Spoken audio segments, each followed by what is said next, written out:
let's do it. Hello, everyone. This is Dr. Susan Hudson from Texas Fertility Center with another episode of Fertility Docs Uncensored. And I have my amazing, dazzling co-host, Dr. Carrie Bedient from Fertility Center of Las Vegas. Hello. And Dr. Abby Eblen from Nashville Fertility Center. It's hard to outdo that one. All I can say is hi. How have you guys been doing? Good. Hanging in there. Just cruising on through the holidays. Yeah, it's a post-crash part of the season. Like, now that everything is legitimately done, all the parties, all the gift giving, all of the cleanup, all of it. It's never fun. Settling into the boring January. Yeah. So how do you deal with boring January? Like, what do you do to kind of bring yourself back up so that you can kind of keep on doing what you need to do? What's your little words of advice for life? I think it's kind of fun to plan ahead and figure out where you're going to go, like either on like spring break or summer break, because it kind of gives you something to look forward to. Because otherwise, it's kind of like, everybody kind of to a certain degree looks forward, or maybe not, but it's a change with the holidays. But then when you get to January, it's like, well, what's the next thing? And so I think it's fun to look forward to a trip down the road, potentially. So travel planning. I love travel planning. Yes. I really enjoy travel planning. You mentioned that my mom and my aunt, they are in their 70s and 80s, and like they mentally do much better when they have a trip planned because it gives them something to look forward to, and that's exactly what you're talking about. Yeah. Us old people like to have something to look forward to. You were not even close to those years. Well, Carrie, what do you do? I clean. After Hey, could you come to my house? Can I pay for a trip to you to fly to Nashville? Come clean at my house. Oh, absolutely. It's so much easier to clean and throw out other people's stuff. Oh, I would much rather clean other people's stuff. 100%.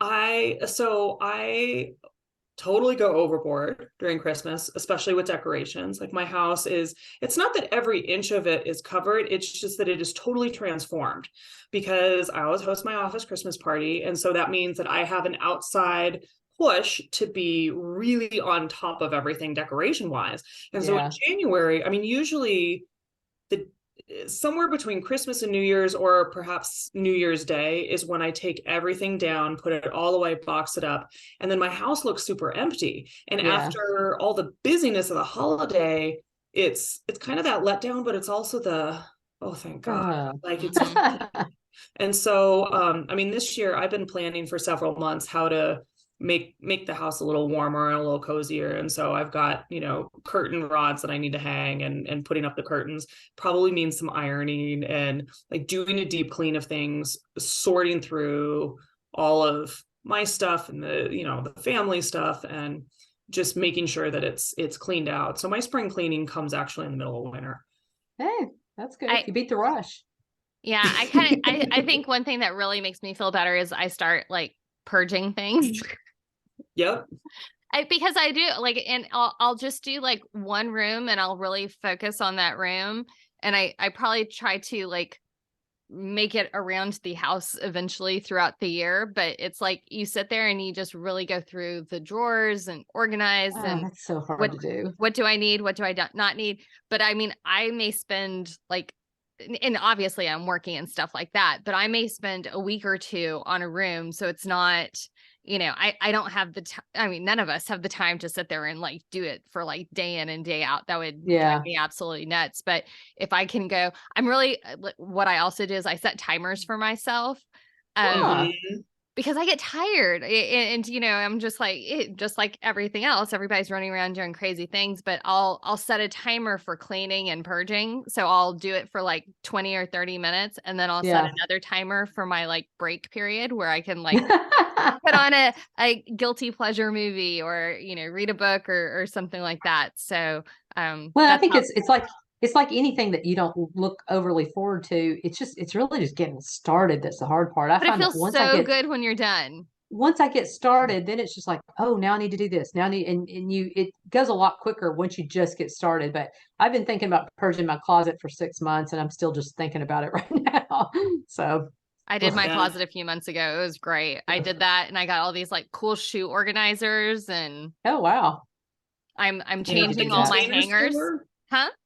The Container Store and all of like the Amazon organizational Mhm. things. I got little organizational cubby holes for socks and underwear and bras and scarves and all of that. And it's just, I cannot tell you how happy it made me for the next 2 months. And then still, every time I open those drawers, I'm like, oh, look at you all organized. I need to do that. Oh, I need to do that. It's the All little right. Okay, let's go to a question of the day. So our question today is, my husband, 39, has been diagnosed with male factor, 1% morphology, 70 million count, 39% motility, 2 milliliters volume, after 1 week of abstinence and low testosterone. I'm 28 with no known issues and a regular 28-day cycle, but have MECFS, which is a form of chronic fatigue syndrome. We have been trying for 7 months, but we're not avoiding for 1 year before. Due to the chronic fatigue syndrome, I have low libido and energy, so I target our sex to the day before peak day and peak day using OPKs. What are our chances of conceiving naturally? Does only have sex on those 2 days limit our chances significantly? Thank you for your podcast. It's been amazing while we wait for our appointment with the specialist. So that's a fascinating component on how to do this, because we have a lot of people who ask us, well, when should I be having sex? But this really narrows it down, because in this type of syndrome, like there are just physical limits that you have to acknowledge and live with. Mhm. And so it's really a, how do we drill this down to make sure that we are maximizing every opportunity, because it's just really hard otherwise. And so, you know, I think the timing that she has down, it sounds like the day before peak day and the day of peak day. If you're going to pick 2 days, those are the days to do it. Yeah. And I think that's really helpful. I think making sure she's doing the ovulation predictor kits and really nailing down the timing as much as she can, which it sounds like she's already doing, is really helpful. Mhm. And some of it is just potentially acknowledging this doesn't have to be amazing gold medal Olympic sex. I knew It you were just going to say needs to be that. sex. Yeah. It gotta needs to work. be functional. The sperm needs to go where it needs to go. The rest of it, you are under, and this is going to sound terrible, you are under no obligation to enjoy it. You are under no obligation to have an orgasm. You are under no obligation to do anything other than hit your goal. And it's just like spring cleaning. Set the timer, get the job done, and then put on your guilty pleasure movie. And obviously talk about this with your spouse ahead of time and make sure, because hurt feelings and all of that. And, you never want to do that. But my guess is you guys have had these conversations over the past however many years that you've been diagnosed with it. So this is not a new question, but, there's nothing that says if you don't have an orgasm when your baby is conceived, that your child is going to be Wednesday from the Addams Family. But you could have a Netflix series. Yeah. Yes, but your child may have a Netflix series, but that is entirely independent of the circumstances in which they are conceived. Carrie, I think that is one of the best questions that you have ever answered. And there's no way that I want to contribute, because I can't top anything that you just said. I think that was a gold medal answer to that question. I totally agree with Abby, but I would mention that if he is not kind of taking care of his needs on a periodic basis, that sperm that gets stored up for over 7 days do start to degrade. That degrading sperm creates free radicals, which can actually damage the function of the newer sperm that have been produced. And so making sure that he ejaculates about every 7 days, that way you don't need to be concerned about degrading sperm and that type of thing, just to maximize your chances. And y'all can make that happen however you want to make it happen. Mm-hmm. Come to Las Vegas. There's all kinds of stores that will help you with those types of things. Those stores exist everywhere else as well. Pocket pussies are very helpful, as are many other tools. And so by all means, go explore your local store and or website In order to help with that, they come in nondescript boxes. So your neighbor and your mailman don't have to know anything, but it's an important part of life. Like, especially when you've got chronic illness like that, there's no need for everybody's sexual experiences to be, negatively impacted. It's just, you may have to think outside the box, or think of something that started inside of a box that you can then unpack in the privacy of your bedroom. There you go. Yeah. Good stuff. Good stuff. All right. Well, today we are going to talk about fertility resolutions. So we're in the new year. In our practices, we know January and February are huge with new patient appointments and things like that. But we wanted to talk about things that you can do going into the new year to improve your chances, help you get to your goal, so that maybe by next new year, we have a little blessing of joy. All right. That sounds good. So what do you think is the single most commonly asked question of your January patients? How can I have a baby by next year? Okay. Abby, you think it's the same thing or different? Well, I think people are worried about their weight, and they're always asking about what can I do to lose weight and what kind of exercise can I do to lose weight. Yeah, I would agree with both of those. I think those are probably the top two I to think three. one is what people say, and the other's one's the one what they're thinking. Yeah. Yes. I don't think I think there's a handful of my patients who actually verbalize about their weight. I think a lot of people know that weight is an issue, but I don't think they necessarily say anything unless we bring it up. So, all right. So Abby, kind of going along with the weight things, when you have somebody who is thinking that they need to work on their weight, what are things you need to think about? Like, what is even a healthy weight? How do we determine that? Well, you can actually look it up online. Body mass index is probably, it's not perfect, but it's sort of the best way to get a sense for where you are on the weight spectrum, if you're really heavy or in between, or even underweight, because underweight can make a difference too. And so I think that's probably the best way to kind of figure out what your optimal weight is. I think in the big picture, when patients are trying to lose weight, I mean, just like anything that we just talked about, cleaning out our closets, and that's the thing that I'm like, oh, I just can't. The thought of it just overwhelms me. And I think that's what people think about weight and exercise too. I think sometimes when you think about it, particularly if you know you have to lose what you feel is a large amount of weight, it's just it's so overwhelming to even think about it. So I always talk to my patients about just making little changes. Don't make any big changes right off the bat. Just, we all do something, or it's something that we know we're not supposed to. So just make a small change. Go, okay, I know I shouldn't eat a brownie every single day. So maybe I'm going to eat a brownie 2 days in the week. And I'm using that as an example, but just whatever it is that you think you shouldn't be doing, just cut it out, a little bit during the week. And then before you know it, it won't be hard to potentially cut that out at all. And then as you start to lose weight, I think it makes it easier and easier to sort of, hone in more on a more specific type diet. So when we're talking about a healthy BMI, generally we're looking at a BMI between 18 and 30. That's where you're going to have your best fertility outcomes. So if you're beyond the extremes of either of those, making steps to get closer to that range is going to be helpful. What I often do is, if I have somebody who's interested in losing weight, I'll even break down, like, if you're at this weight, this is going to be your BMI, and kind of break down goals. You don't have to make huge goals. Okay. Yeah. If you're looking at losing weight, a loss of 5% of your weight can have a huge impact, especially for ladies who don't ovulate on a regular basis, in their ability to conceive. So that could be as low as 5 to 10 pounds, actually. If you lose that amount of weight, that can make a big difference in terms of, your outcomes. And certainly with things like PCOS, we know from data that really makes a big difference for a lot of people. I think approaching it, especially when you're talking about weight loss from the perspective of abundance rather than restriction, is really helpful. Yeah, that's a good idea. And so thinking about it in terms of, okay, rather than restricting eating the brownie every day, I am going to add in whatever to my diet that I know I'm probably missing, whether that's fiber or fruits or vegetables or Yeah. more protein or whatever.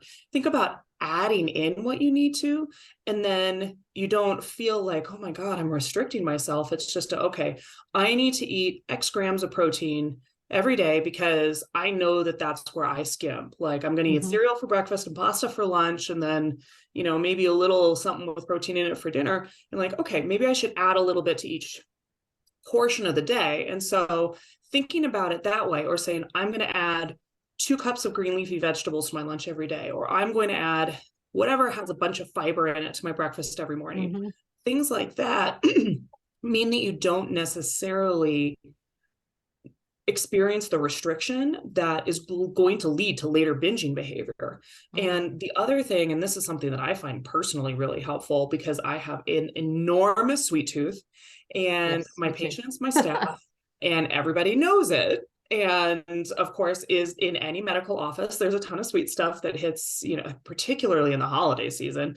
Which January, we like. Let me just throw that in. which It's not all we bad. love. I mean, don't get me wrong. Like I will happily enjoy everything, but sometimes it's really helpful to think, okay, this is not the only time that I'm ever going to see this. You know, if I really want to, I can go to the store that I know this came from and buy one of these for myself if I really absolutely have to have it. And so it takes away the compulsion of, well, I have to eat salted caramel chocolate brownie, and I have to eat the red velvet cookie, and I have to eat the nothing bun cake, and I have to eat da da da da da da da, because you're like, you know, I know where all these things came from. I can get it at any point. And so it takes away some of the restriction component of it, which I think is really helpful. You know, Carrie, you brought up a point about how you need to add more things in. It's really funny. I think when people start to look at their diet, sometimes they realize how little they're really eating. And you really look at that kind of food pyramid, or you look at kind of the number of servings of things you're supposed to eat in a day. You know, sometimes I'll look at it and go, 3 or 4 servings of fruit and vegetables. No way did I get that today, you know? And those are the kind of things that kind of fill you up. If you get those things, then you don't crave the other things because you're not so hungry. You're not empty. Yeah. Yeah. It really does put it in perspective of if you eat that full plate of what the Good stuff. of good stuff, of what the is it the USDA? It's because it's no longer the food pyramid, it's the plate. They've changed it. Yeah. You have to eat different percentages of your plate based on whatever. And it makes it a little bit more easy to just eyeball a plate and go, yeah, I'm good.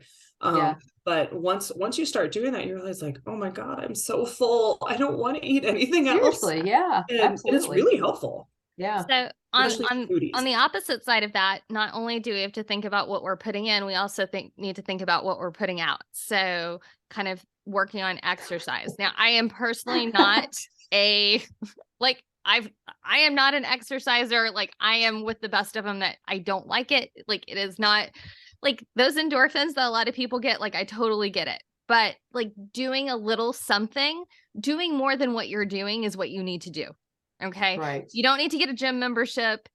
Most of the time it's a scam and you're going to like lose money, but take a step out your front door, go for a walk, you know, park further away from the store. Don't get that first parking space. Go park in the back of the parking lot and walk all the way in and walk all the way out. Just make yourself more active, and that's going to help improve things as well. Another one of the things that can really help is so much of these behaviors are tied to internal stress. And whether that's about work, relationships, whatever, money, you know, whatever your situation may be, one of the things that consistently comes up on how to easily and cost-free help yourself is to move around in nature in some way, or to be in nature in some way. And so that can be taking a walk in your neighborhood. That can be even if you have a, you know, 4 foot by 4 foot patio, putting a couple plants out there. Anything, putting a plant in your office or next to your bed or wherever it may be, things like that. So you experience more of that nature can really help lower your stress. And many of these behaviors are tied to all of these stressors. And so anything you can do to minimize that, and that's a relatively easy thing to do. unless you feel massive guilt upon killing plants, which a couple times myself do. And so, that's something to think about. A little bit of exposure to nature can be really helpful. Yeah. And I'll tell patients sometimes, when you get home from work, if you can, if the weather's good enough, go out, walk around the block and talk to your husband about your day for 30 minutes. That gets you walking, gets you moving, gets you talking with him, helps you guys bond. And I think you can gradually work up from that. And, at some point the goal would be to do some sort of activity that really kind of breaks the sweat and makes you kind of out of breath where it's kind of hard for you to talk, because that means your metabolism's really kind of kicking in at that point. But anything that you do beyond what you're doing right now is better than not doing anything at all. Absolutely. All right. So one thing that I thought about when Carrie was talking about kind of the stress and everything like that is realize that not only at the beginning of the year, we're putting all these additional, stresses on ourselves about what we're going to accomplish, whether it's in our personal lives or our professional lives or things like that. But it is actually normal for people who are undergoing fertility challenges to have mood disorders. Like having a diagnosis of infertility is as stressful as a diagnosis of cancer. And a lot of people don't understand that, but that is actually, I'm not just saying that, that's actually been proven in studies. And so if you are having challenges, no, you don't have to deal with these things by yourself. Okay. Whether you can go, get on a blog and talk to random strangers about your thing, or talk to a psychologist or a psychiatrist or your girlfriend or your partner, like, know that it's okay to be having all these like weird, stressful feelings, because you're going through something that is indefinably challenging, and it's okay to reach out for help. Well, I think too, to that end, I think all those things are great things. But, if you find even after all that you just can't function without, some help, some antidepressant medicine or something like that, I find that patients feel very guilty. In fact, I had a patient this week that came that it's altogether stopped her Zoloft because she was so afraid it was going to cause a problem. And, there's no antidepressant medicine that we know for sure is 100% safe, because we'd have to design randomized prospective studies for pregnant women and non-pregnant women. And, most people don't want to sign up for those kind of studies. But we know with those types of drugs, that we know that they've been around for more than 20 years. And if they were going to cause a big problem, we would probably know about it by now. So there's drugs that most of us feel pretty comfortable, saying it's okay for you to stay on. And so those are things, if you need to be on those, and you need to be on them. If you've got to be on them to function, then, we don't want you to feel miserable in this whole process. And I would highly encourage you to talk to your provider about those things and just make sure that you're on the ones that are sort of the best and kind of have been around the longest and we know the most information about. And one thing to know is that pregnancy outcomes in people who have treated mood disorders are better than if they're untreated. So sitting there and being, depressed or anxious and being like, I'm doing this for the sake of my baby, it actually isn't working that way. We would rather you be treated and be in a like psychologically positive space, because you're going to have better pregnancy outcomes. I would definitely agree with that. And when you're dealing with a lot of both the psychological components of anxiety, depression, other mood disorders, as well as just the overwhelm of thinking, oh my gosh, I might be a fertility patient, the same things that you would do for nutrition and exercise apply here. Set small goals. And so sometimes it can be as simple as, okay, I'm going to start tracking my ovulation and tracking my menstrual cycles and downloading a free app that helps me to really pin down when I am getting my cycles and when I'm not, because I cannot tell you the number of people who I ask, oh, how often do you get your period? Oh, every month. And when I'm looking for the number of days, they're like, I have no idea. So just start tracking it. And, the ovulation predictor kits can be really helpful. The other kits that are out there can be really helpful. Those types of baby steps, scheduling an appointment with your OBGYN, consciously acknowledging, okay, I haven't prevented pregnancy for the past 5 years. I haven't been trying, but I haven't been preventing. So maybe something should have really happened. And maybe why is that important, Carrie? Because if you're not preventing, you are trying. And that means, having sex on a semi-regular basis, If you're not preventing, that means that it could happen. And if it hasn't happened, that makes a huge difference in our world, because there are so many patients who come in and say, yeah, we've been trying for a year and nothing's happened. Well, when was the last time you used any birth control? Oh, 10 years ago. 10 years ago. Wow. All right, well, let's try this again. And realize, this has been a possibility for much longer than they acknowledged, because they didn't want a child.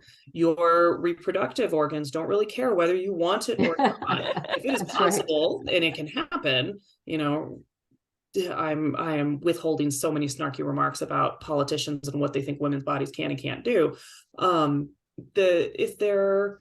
If there's egg and sperm there, that means there's the possibility for a conception. And if it hasn't happened when that possibility has existed, then you need to start perhaps dealing with it, because the sooner we get you, the sooner we can help you.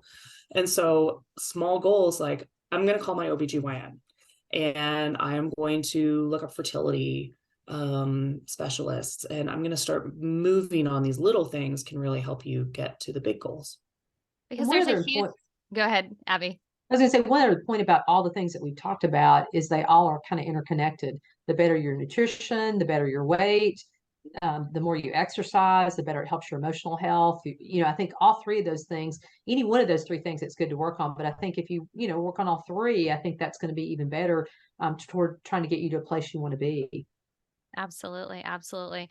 Another thing to kind of be aware of while you're entering into the new year is that your other health concerns matter when it comes to baby making. And so, if you or your partner have high blood pressure, diabetes, heart disease, severe asthma, anything, if you have another health condition, going and visiting with the doctor that takes care of those things and being like, I really want this to be under the best control, and I am not preventing pregnancy. We are wanting to focus on getting pregnant, because a lot of times, what you may be on may be controlling things well, but it may not be pregnancy friendly. Mm-hmm. And so having the opportunity to calmly and rationally transition from one medication to the other, instead of being like, oh my goodness, I'm pregnant, I got to change my meds. Yeah. It's a good move. Yeah. Or at least having a plan in place. I mean, it doesn't necessarily mean that you need to stop whatever drug is working really well for your condition, but it does mean that you need to know, all right, as soon as I hit this positive pregnancy test, I need to call this doc and we're going to switch me from this med to that med. And so it makes it really seamless and stress-free, because you know what your plan is already. And that a lot of that really is very applicable to particularly the rheumatologic diseases, because we want you to be flare-free for usually at least neurologic and neurologic. Yeah, really any autoimmune condition, we want it kind of stabilized. Yeah, we want a year of solid good health before we start messing with your hormones and getting you pregnant. And having those plans in place is super helpful. And diabetes falls really into that category big time, because if your diabetes, a lot of people don't understand, if your diabetes is not under good control, it can actually cause malformations in your baby. So if your glucose, your sugars, miscarriages, if it's not under good control for about the last 3 months, we need to get you in good control before we can even start to help you get pregnant, because certainly we don't want to contribute to malformations in the baby, that, things that we know we could have prevented if you'd been under better control. So and when Abby talks about good control, she's really talking about probably a hemoglobin A1C of less than 6. Right. Ideally, it's not good control for you, but it is true good control. Because I have patients all the time that are like, oh, I'm under the best control I've ever been, and they still have a hemoglobin A1C of 7.5. And I'm like, I'm glad, but we need to get you in a better place too. Yeah. Well, and I think if you're treating your diabetes all the time, I don't have diabetes, but I know people don't stay under perfect control all the time. But when you're trying to get pregnant, that should be your big goal, is you've got to get your sugars under better control, because during pregnancy, we want you controlled a lot more tightly maybe than you've been before. And, sometimes if you've never done finger sticks and that kind of stuff, we make you start doing those, or at least monitor your glucose in some way, so that we know that you're under good control in pregnancy, because it's a different ball game when you're pregnant. Definitely. Good deal. One last thing I didn't think about was until now are smoking. So smoking, cigarettes, vaping, marijuana, smoking marijuana, cigarettes, those sorts of things. Those are all things that you need to think about as well. We know that smoking is bad. We know that smoking smokes your ovaries and smokes your eggs, and that people who tend to go through menopause at earlier ages when they're smokers. So we just know it's bad for your eggs. We know it decreases your pregnancy rates really significantly, particularly with IVF. We don't have a lot of information about marijuana use and vaping, but I think many of us assume that it has a lot of the same kind of negative impacts. So those are definitely things that you need to think about really completely quitting if you can before you get pregnant. Well, we know that nicotine itself has definitely negative impacts on eggs and sperm function. And we know that marijuana use does disrupt the kind of connections that the brain sends to itself and the brain sends to the ovaries and testes. So, if we're trying to get ourselves in the best condition to make those little humans, it's probably a good thing to be easing up on. Absolutely. When you're looking at alcohol and all of the things that are totally legal that everybody doesn't really think a whole lot about, that's something where really evaluating your consumption makes a difference, and not just I just drank a glass a night, because a glass can be 2 ounces and a glass can be 9 ounces. And those two things are interpreted very differently. And so really analyzing, okay, how much am I drinking a week? How much am I drinking a day? How do I need to adjust this? Because it contributes to all sorts of things, your ability to sleep well, weight gain, ability to take in other nutrition, and willingness to take in other nutrition. Even if you don't have an alcohol problem, all these things impact together. If you eat a full chocolate bar, you're probably not going to eat the whole dinner. If you drink a big glass of wine, you may be less inclined to eat all the nutritional foods that are going to really fuel your body. And so thinking about how they all interact there and saying, okay, let's just write everything down. Let's get a good idea of what the baseline is so that we know if we're going to make tiny changes, what we can do. And that makes those tiny changes much more meaningful because you're making them. And I would like to make a statement about what I would consider binge drinking or weekend drinking, because I have a lot of patients who come into me and they're like, oh, I don't drink anything during the week. And I'm like, okay, so how much do we drink on the weekend? And, it's 6 or 12 or 18, and realize that the even if you're only doing that 2 days a week, that's too much. That's too much to kind of maintain your body in the healthiest form. And so quite honestly, I'd rather have somebody have 1 or 2 drinks every day instead of drinking, a 12-pack on Saturday night, because it can disrupt those signals. Yeah, absolutely. Good stuff. Any other fertility resolution advice for 2023? I was thinking about one other category of medicines, and we kind of touched upon this, but we didn't touch specifically. There's some medicines that people legitimately need to take for specific reasons, like they have seizure disorder or they have ADHD. And there's some medicines that no matter what, you just, is it safer to go off your seizure medicine and have a seizure, but not expose the baby to this medicine? Probably not. But that's there again, that goes back to what we talked about with your doctor. It's always good to have a sort of a preconceptual meeting with your physician and talk about those kind of drugs. And I know some patients that have ADHD that I've seen are at least able to go off of those for a little while. It's a medicine. It's an addictive medicine. It can be addictive when the baby's born, for the baby itself. And so those are things that you may want to discuss ahead of time, even though those are legit medicines that you need to take for legit health reasons. You may just want to talk about what's the best possible way I can change those around, or maybe change to something different that won't be quite so harmful for my baby potentially. Yeah. Absolutely. Well, we all wish you a wonderful 2023 and hoping that all your resolutions, whether they're fertility or personal or professional, come true. And to our audience, thank you for listening, and be sure to tune in next week for more. Also, be sure to subscribe and leave us a review on Apple Podcasts. Would love to hear from you.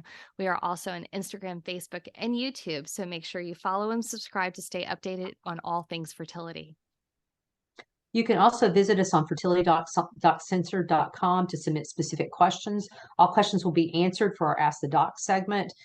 We'd love to hear episode ideas, so don't hold back. We can't wait to hear your ideas. And as always, this podcast is intended for entertainment. It's not a substitute for medical advice for your physician. So as part of your resolution, go ahead and just make those appointments. And we will talk to you soon. See you next week. Bye. Bye.